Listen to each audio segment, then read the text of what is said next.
সৌজন্যতা নিবেদন করছেন Calcutta boating and hotel resort private limited.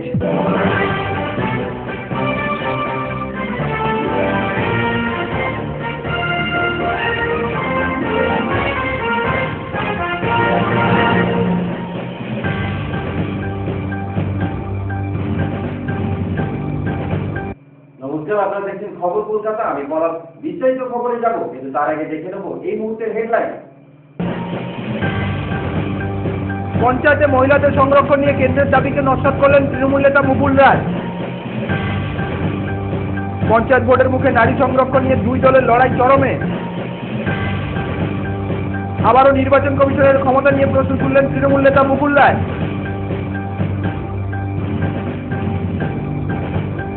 আজকে বিস্তারিত খবরে, মুর্শিদাবাদে গনি খান চৌধুরীর নামাঙ্কিত কলেজের উদ্বোধনে এসে সোনিয়া গান্ধী বলেছিলেন, পঞ্চায়েতের 50% মহিলাদের সংরক্ষণ কেন্দ্র সরকারের তৈরি। সেই দাবিকে সম্পূর্ণ নস্যাৎ করে দিয়ে তৃণমূল নেতা মুকুল রায় বলেন, বিধানসভায় আইন প্রণয়ন করে মহিলাদের সংরক্ষণ করেছিল মা মাটি মানুষের সরকার। অতএব ইউপিএ 2 এর চেয়ারপারসনের দাবি সম্পূর্ণ ভিত্তিহীন। রাজনৈতিক দল করে তারা সেই কথা বলে।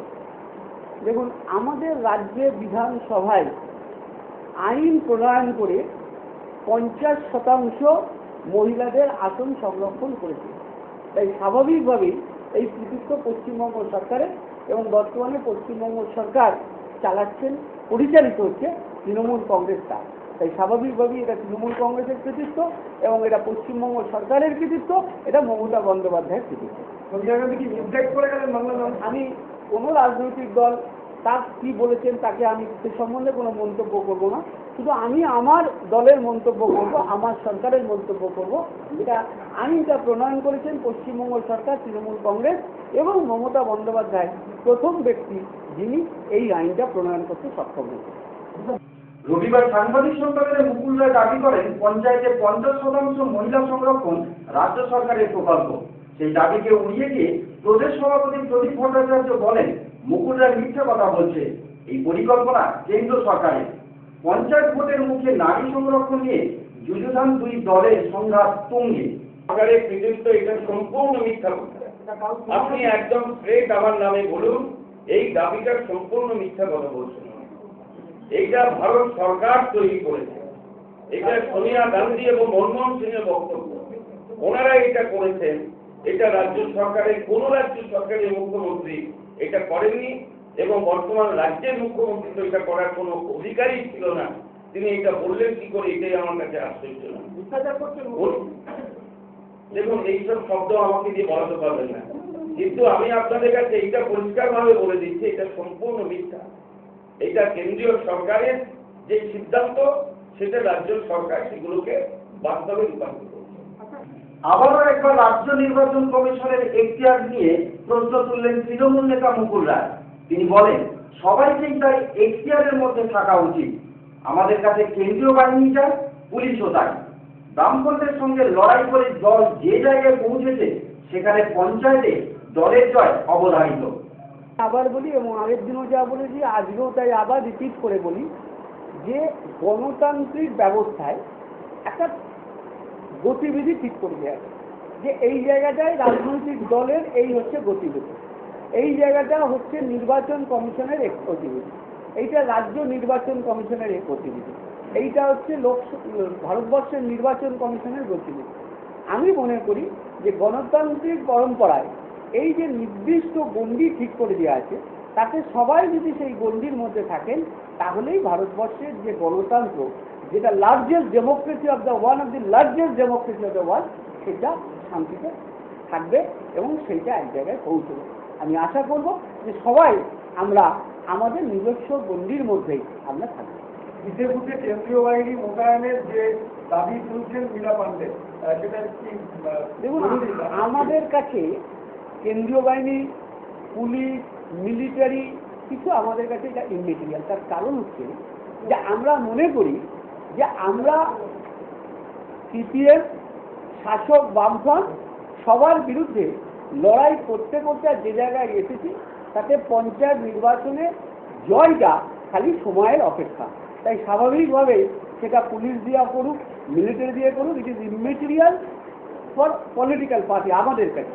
কিন্তু আমি আবার বলি যে আমি যতদূর জানি, আমার যতদূর লেখাপড়া, আমি যতদূর রাষ্ট্রবিজ্ঞানের একজন ছাত্র হিসেবে, রাজনৈতিক মানুষ হিসেবে জানি যে প্রত্যেকের একটা এখতিয়ার আছে। রাজ্য সরকারের একটা এখতিয়ার আছে, নির্বাচন কমিশনের একটা এখতিয়ার আছে, ভারতবর্ষের সরকারের একটা এখতিয়ার আছে, রাজ্য সরকারের একটা এখতিয়ার আছে।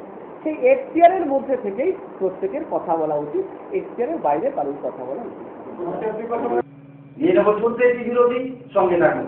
কলকাতায় এসেছেন কিন্তু ভাবছেন কোথায় থাকবেন, কোথায় বা পাবেন একটু ভালো পরিষেবা। আর চিন্তা কিসের, আপনাকে ভালো পরিষেবা দেওয়ার জন্য সেজে উঠেছে hotel Emirates.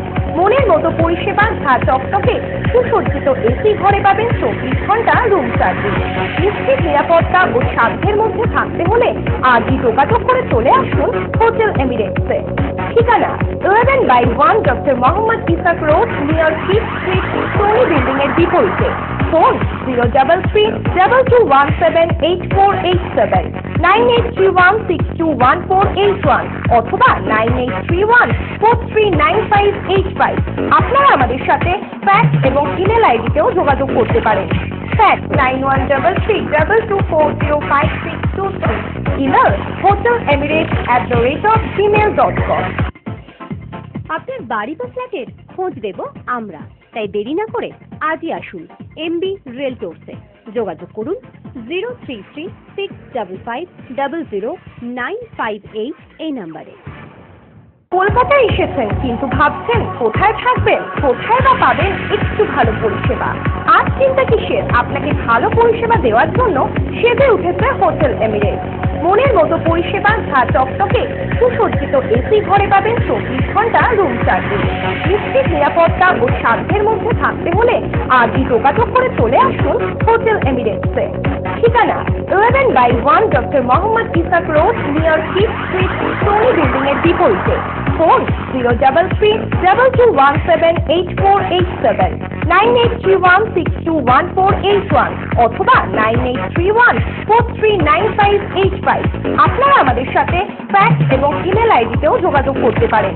Fax 913322405623, email hotelemirates@gmail.com।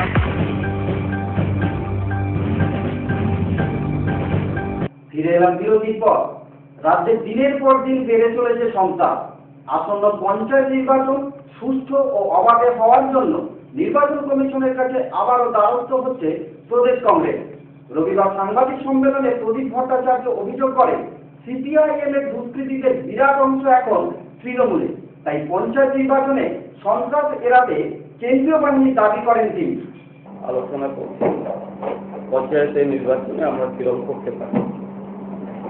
আমরা একটা সরল ডিসকাশন করে ব্লক ওয়াইজ অ্যাসেসমেন্টের চেষ্টা করছি যে গ্রাউন্ড লেভেলে আমাদের পজিশনটা কি দাঁড়িয়ে আছে। তাতে 3টে জিনিস আমাদের কাছে বেরিয়েছে এখন পর্যন্ত। আরো কয়েকটা ডিস্ট্রিক্ট এখনো বাকি আছে। তার মধ্যে অধিকাংশ জেলায় যেটা বলছে সেটা হচ্ছে যে গতবারে আমাদের যে পজিশন ছিল, এবার আমাদের পজিশন তার থেকে অনেক ইনক্রিজ করেছে, ভালো হয়েছে বলে তাদের অ্যাসেসমেন্ট ব্লক প্রেসিডেন্টরা সেরকম অ্যাসেসমেন্ট দিয়ে। দ্বিতীয় জিনিস তারা বলছেন যে সিপিএম পার্টিতে যেসব হুলিগানসরা ছিল তাদের একটা লার্জ সেকশন তৃণমূল কংগ্রেসে জয়েন করেছে এবং তৃণমূল কংগ্রেসে জয়েন করার পর তারা বিভিন্ন জায়গায় হাঙ্গামা শুরু করেছে। এই হাঙ্গামার ব্যাপারটা আমরা অনেকদিন আগের থেকে অনুমান করেছিলাম, সেটা বাস্তবে আমরা এখন দেখতে পাই। 3 নম্বর হচ্ছে আমাদের জেলা প্রেসিডেন্ট এবং জেনারেল সেক্রেটারি ইনচার্জ যারা আছেন তারা প্রত্যেকেই কিন্তু বলছেন যে আমরা সিকিউরিটি চাই, অর্থাৎ বিএসএফ, সিআরপিএফ, সেন্ট্রাল রিজার্ভ ফোর্সের সামনে নির্বাচনটা হওয়া প্রয়োজন। কারণ তৃণমূল কংগ্রেস এখন থেকেই যে পশ্চাৎ নিচ্ছে সেই পশ্চাৎ মিলে পড়ে এবং গভর্নমেন্ট সেটাকে প্রত্যক্ষভাবে সাপোর্ট করছে। এর ফলে যেটা অসুবিধা দাঁড়াচ্ছে সেটা এই ফ্রি অ্যান্ড ফেয়ার ইলেকশনে সম্ভাবনা কিন্তু নষ্ট হচ্ছে। আপনারা জানেন যে স্টেট ইলেকশন কমিশন বারবার সেন্ট্রাল রিজার্ভ ফোর্স ডিমান্ড করছে। আমি বা ডক্টর মানস ভূঁইয়া আমরা বারবার স্টেট ইলেকশন কমিশনের সঙ্গে দেখা করেছি এবং তাকে অনুরোধ করেছি এই ব্যাপারটার প্রয়োজনীয় ব্যবস্থা নেওয়ার জন্য। তিনি আমাদের অ্যাসিওর করেছেন তিনি চেষ্টা করবেন, তিনি চেষ্টা করেই যাচ্ছেন। সেজন্য স্টেট ইলেকশন কমিশনকে আমরা ধন্যবাদ দিই যে স্টেট ইলেকশন কমিশন বাংলার মানুষ যাতে একটা ফ্রি অ্যান্ড ফেয়ার পঞ্চায়েতের পোল দেখতে পায় এবং সাধারণ মানুষেরা যাতে নির্বিবাদে ভোট দিতে পারে তার ব্যবস্থা তিনি করছেন। কিন্তু এটা খুব দুর্ভাগ্যের বিষয়, পশ্চিমবঙ্গ সরকার একটা ফ্রি অ্যান্ড ফেয়ার ইলেকশন না করার জন্য একটা ডিপ কনস্পিরেসি তৈরি করেছে।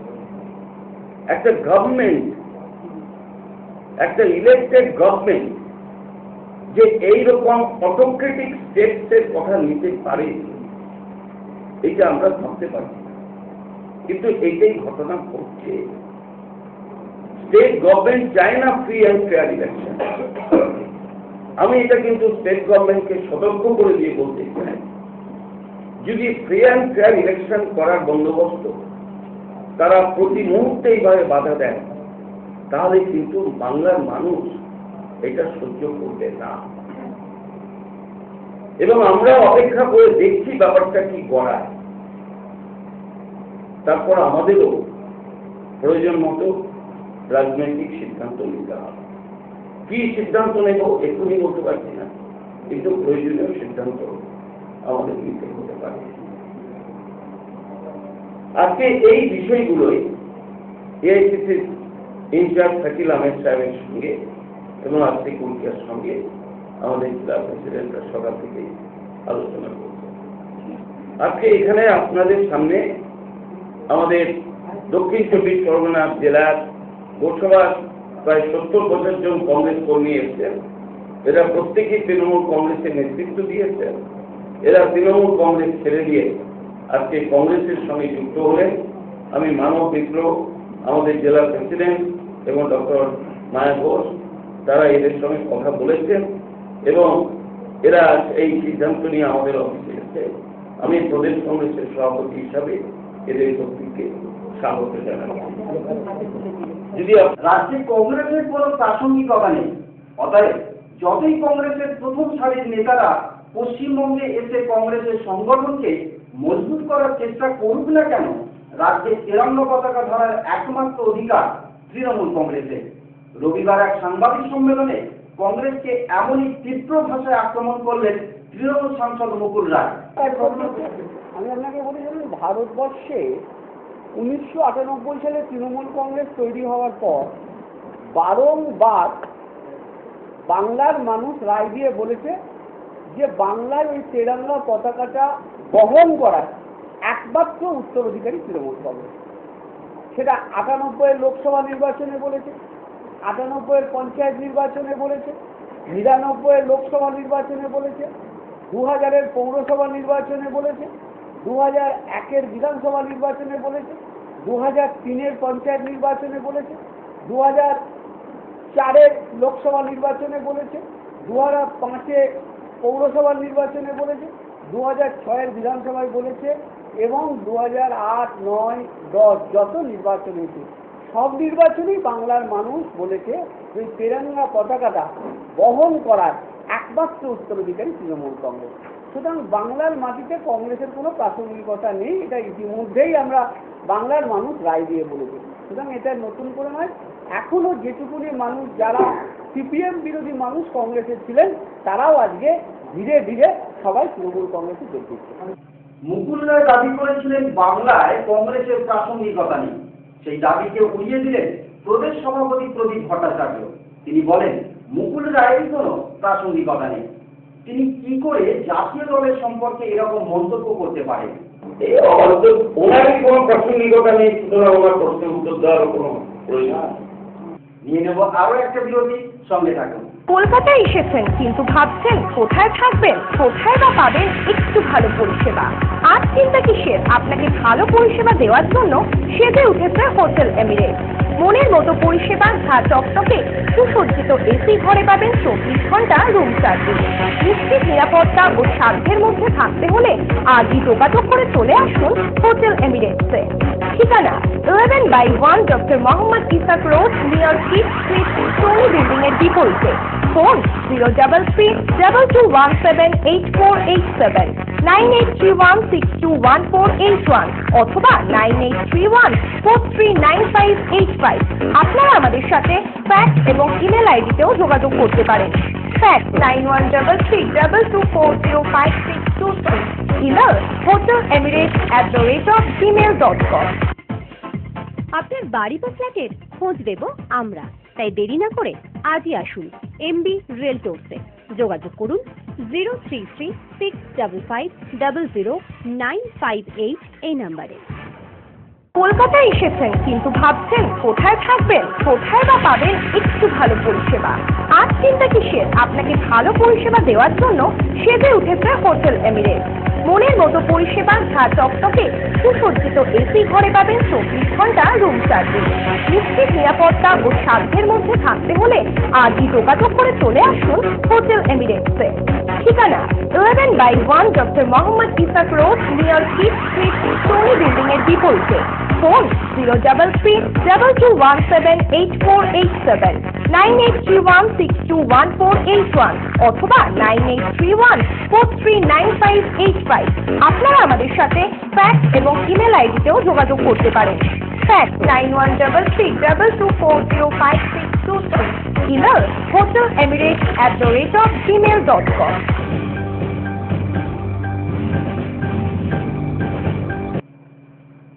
ফিরে এলাম বিরতির পর।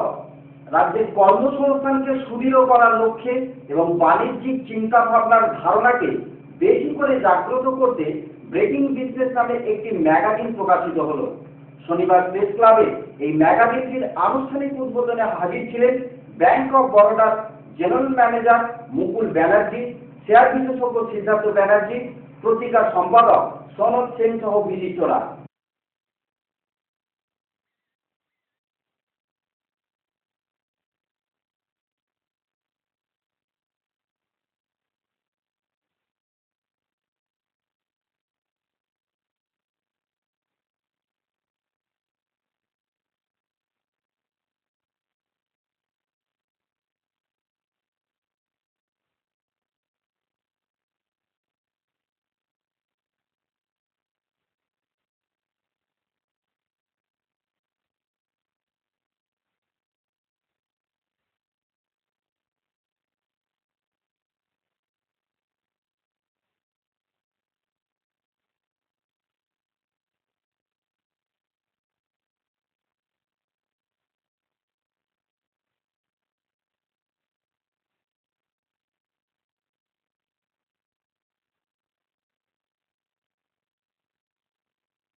দুস্থ ও অসহায় মানুষদের জন্য বিনামূল্যে চক্ষু পরীক্ষা শিবিরের আয়োজন করলো Kolkata research institute of plastic surgery burns and trauma unit. এখানে গরিব মানুষদের চোখের সঠিক পরীক্ষা নিরীক্ষা করে তাদের চশমা প্রদান করা হয়। শনিবার 10 নম্বর কনভেন্ট রোডে এই চক্ষু শিবিরে উপস্থিত ছিলেন প্রধান উদ্যোক্তা নরেশ শ্রীবাস্তব, ডক্টর লক্ষেশনাথ করাচ্ছে প্লাস রোটারি থেকে অর্গানাইজ করা হয়েছে। আমরা যত পেশেন্ট আছে তার ক্যাটলেট স্ক্রিনিং, পাওয়ার দেওয়া, প্লাস কিছু মেডিসিন যদি লাগে তাহলে একটু স্যাম্পল ফ্রি আছে ওইটা দেওয়া হচ্ছে। আর ক্যাটলেট জন্য ডক্টর নাথ হবে অন্য সেটা বলছি। কাঁঠাল বাগানে হোক, নিউ মার্কেটে হোক, কামারহাটিতে হোক, আমি কিন্তু চোখের আই ক্যাম্প থেকে দীর্ঘদিন 12-14 বছর থেকে জড়িত। কিছু দুস্থ মানুষ যদি আমাদের ধরে দিয়ে কিছুটা পেয়ে যায় চশমা পেয়ে গেল, ছানি অপারেশন, রিনাউন্ড ডক্টর সুভাষিস নাগ করছে অকুলাসের মধ্যে, প্রচুর লোকের সাহায্য পাই, সমস্ত জিনিসটা অনেক লোকের সাহায্য দিতে হয়। এটাই আমাদের, যেমনি আজকে 1000 লোককে আমরা চাইছি যে আমাদের পরিষেবাটা অন্তত 1000 লোকের চশমা আর 100-র উপরে লোককে। আপনি কতটা স্যাটিসফাইড? শুনুন, something is better then nothing.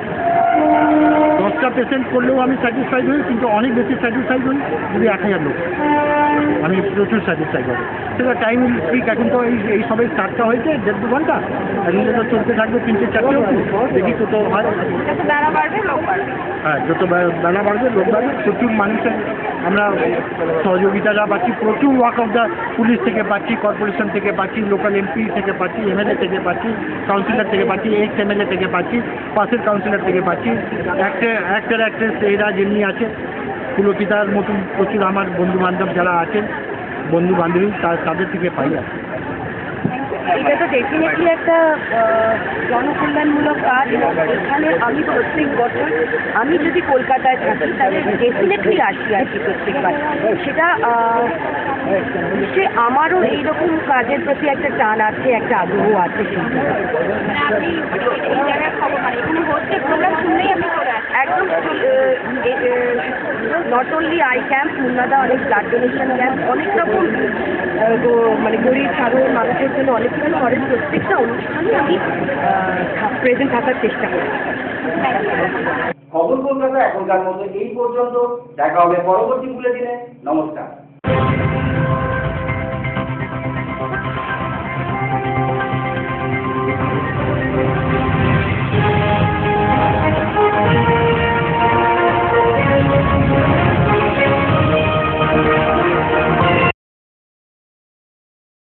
খবর কলকাতা নিবেদন করলেন Calcutta boating and hotel resort private limited.